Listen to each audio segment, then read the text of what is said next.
සහගර police අධිකාරී රෝහන් ඕලුගල මහතා ඇතුළු කණ්ඩායම් කිහිපයක් මේ වන විට මලේසියාවේ විශේෂ මෙහෙයුමක් සිදු කරමින් සිටිනවා. ඒ කංචිපානි ඉම්රාන් අත්අඩංගුවට ගැනීම සඳහායි. පසුගිය දිනක කංචිපානි ඉම්රාන් රැගෙනීම සඳහා රෝහන් ඕලුගල ඇතුළු කණ්ඩායමක් එරට බලා පිටත්ව ගියා.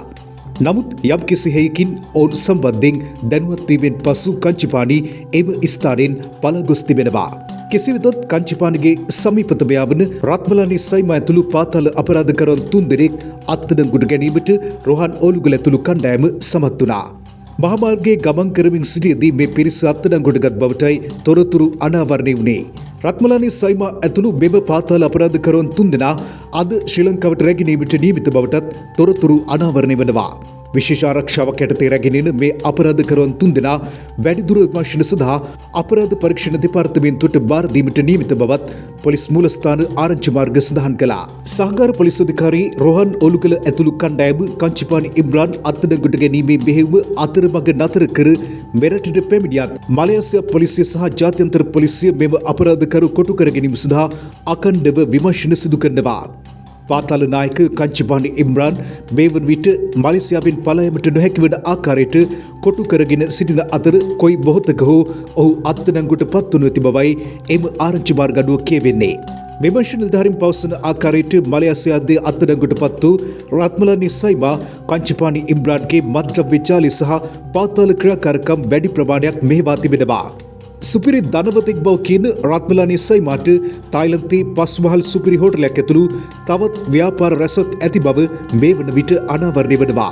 එනු මේ සියලු වත්කම් සයිමා විසින් මිලදීගෙන ඇත්තේ කංචිපානි ඉම්රාන්ගේ මත්ද්‍රව්‍ය ජාලය මෙහෙවීම හරහා බවද හෙළිදරව් වෙනවා. සයිමා අත්අඩංගුවට පත්වීම කංචිපානි ඉම්රාන්ට එල්ල වූ මරු පහරක් බවද මේ වන විට මලේසියාවේ ඔහුගේ ක්‍රියාකාරකම් බින්දුවට වැටි ඇති බවද වාර්තා වනවා. සැඟව සිටින කංචිපානි ඉම්රාන් අත්අඩංගුවට ගැනීම සඳහා වලන දූෂණ මර්දන ප්‍රහාරක බලකයි අධ්‍යක්ෂ රෝහන් ඕලුගල සහ නීති කොට්ටාශයේ සහකාර පොලිස් අධිකාරී නීතිඥ වසන්ත පිටියකුඹුර යන මහත්වරුන් එරටට ගොස් තිබුණේ මීට සති කිහිපයකට පෙරයි. මලේසියාවේ ශ්‍රී ලංකා තානාපති කාර්යාලය හරහා එරට පොලිසිය සහ ජාත්‍යන්තර පොලිසිය සහාය ලබාගත් සහකාර පොලිස් අධිකාරිවරයා කංචිපානි ඉම්රාන් අත්අඩංගුවට ගැනීමට මෙහෙයුම් කිහිපයක්ම ක්‍රියාත්මක කර තිබුණා. කංචිපානි අත්අඩංගුවට ගැනීමට පෙර ඔහුගේ සමීපතම ගෝලයා වූ රත්මලානි සයිමා කොටු කර ගැනීමට විමර්ශකයින් සමත් වුණා.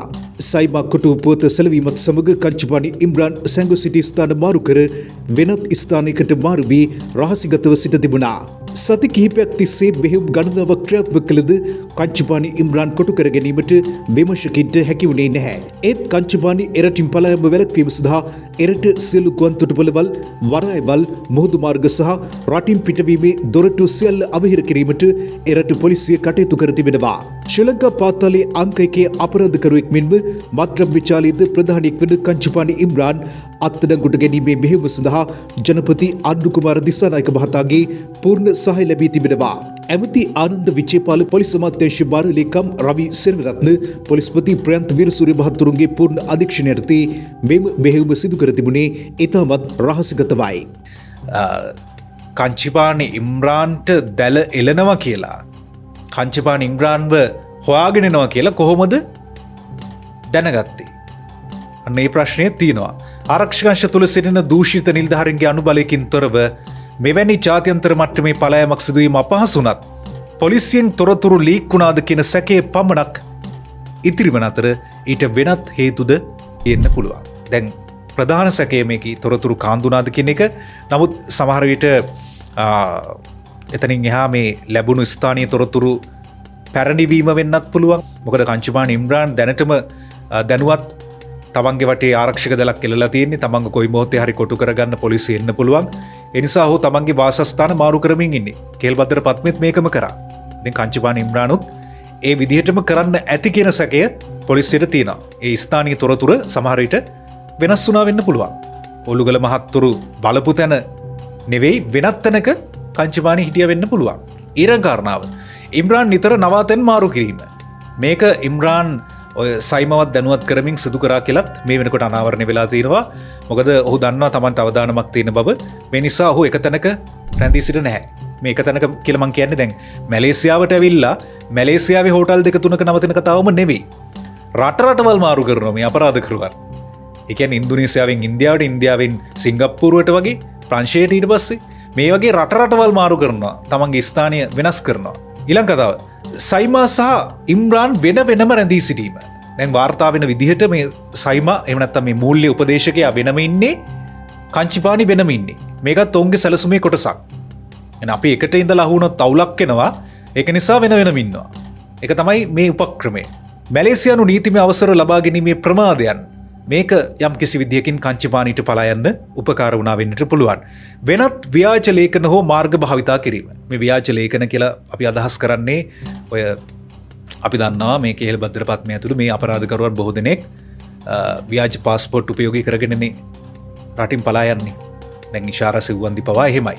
ඒතර දැන් ඔය ඉෂාරා සෙව්වන්දි ඔබ මතකදී ඉෂාරා සෙව්වන්දිට ආපහු පලා යාම සඳහා අවශ්‍ය යුරෝපීය රටකට යන එකනේ ඉෂාරා සෙව්වන්දි හීන වෙලා තිබුණේ නේද? දැන් එතනදිත් අර ඩුප්ලිකේට් එකක් ළඟ තියාගෙන හිටියනේ. මතකද ඔබට? මේ ඩුප්ලිකේට් එක ළඟ තියාගෙන හිටියේ අර විදිහේ සෙල්ලමකට තමයි. එතනදී අහුවෙච්ච අර සැකකරු පාපුච්චාරණය කරලා තිබුණා මේවා වෙන විදිය. يعني මේ මත්ද්‍රව්‍ය ජාලය ඇතුලේ වෙනම පිරිසක් ඉන්නවා මේ ව්‍යාජ ලිපි ලේඛන සකස් කරන්න. ඉන්දියාවට යනවා නම් ඉන්දියාවේ වෙනම පිරිසක් ඉන්නවා. ඉන්දියාවට ගිහිල්ලා දැන් ඉෂාරා සෙව්වන්දිට බර ගානක් වියදම් කරලා ඉන්දියාවට ගියාට පස්සේ ඉන්දියාවේදී ඇයට වෙනම අනන්‍යතාවයක් දෙනවා. ඇය එතනදී ඉෂාරා සෙව්වන්දි නෙවෙයි. සමහරට වෙනත් ජාතික කාන්තාවක්. ඒ වගේ තමයි. එතකොට මෙතනදිත් සැකේ තියෙන්නේ කංචපානි ඉම්රාන් සමහරට වෙනත් නමකින් පෙනී ඉඳලා වෙනත් ව්‍යාජ ලේඛන හෝ මාර්ග භාවිතා කරලා තිබුණා වෙන්නට පුළුවන්. ඒ වගේම සයිමාගේ අත්අඩංගුවට ගැනීමත් සමග දේශීය අපරාධ ජාලයකින් ලද දැනුම් දීම. සයිමා කොටු වෙනවත් එක්කම ඒ කියන්නේ සයිමා කොටු වෙන එකත් බොහොම අහම්බෙන් ඔය මාර්ගයේ ඔහු ගමන් කරමින් සිටි අත්අඩංගුවට පත් වුණා කියලා දැන් කියන්නේ. හැබැයි මේ විදිහට ඔහු අත්අඩංගුවට පත්වීම අහම්බයක් නෙවෙයිනේ. ඒක යම් කිසි සැලසුමක් අනුව තමයි සිද්ධ වෙන්නේ.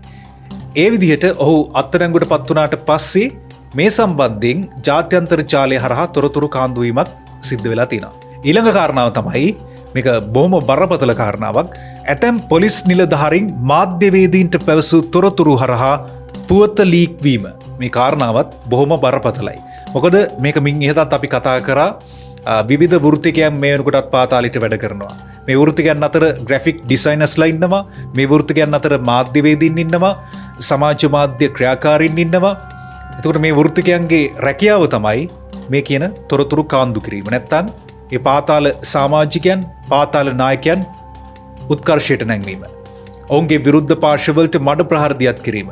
මේ කියන ඔය පහුගිය දවස්වල ආපු හඬපට අනුව එක් කියවෙනවා. ඒ කියන්නේ ඒ විදිහ හඬපට තියෙනවා නම් ඒවා කාන්දු කිරීම, ඒවා මාධ්‍ය වෙත මුදා හැරීම. මේ සියලු කාරණා එක යම්කිසි විදියකින් පොලිසිය ඇතුළෙන්ම මේ තොරතුරු කාන්දු වුණාද? කවුරු හරි මාධ්‍යවේදියෙකුට මේ තොරතුරු කිව්වද? ඊට පස්සේ මේ මාධ්‍යවේදීන් යම්කිසි විදියකින් මේ අපරාධකරුවන්ට මේක ප්‍රචාරය කරයවුවද? මේ කාරණා අපි දන්නේ නැහැ. ජීවිතයේ දිනන්න හීන දකින හීන හැබෑවක් කරගත් ඔබට ඔබ මෙතෙක් ආ ගමන ගැන, ඔබේ ව්‍යාපාර ගැන ලෝකයටම කියන්න අපෙන් ඉඩක්. විස්ටොක්ස් ඩිජිටල් අවකාශය හා දැන්ම අත්වැල් බැඳගන්න.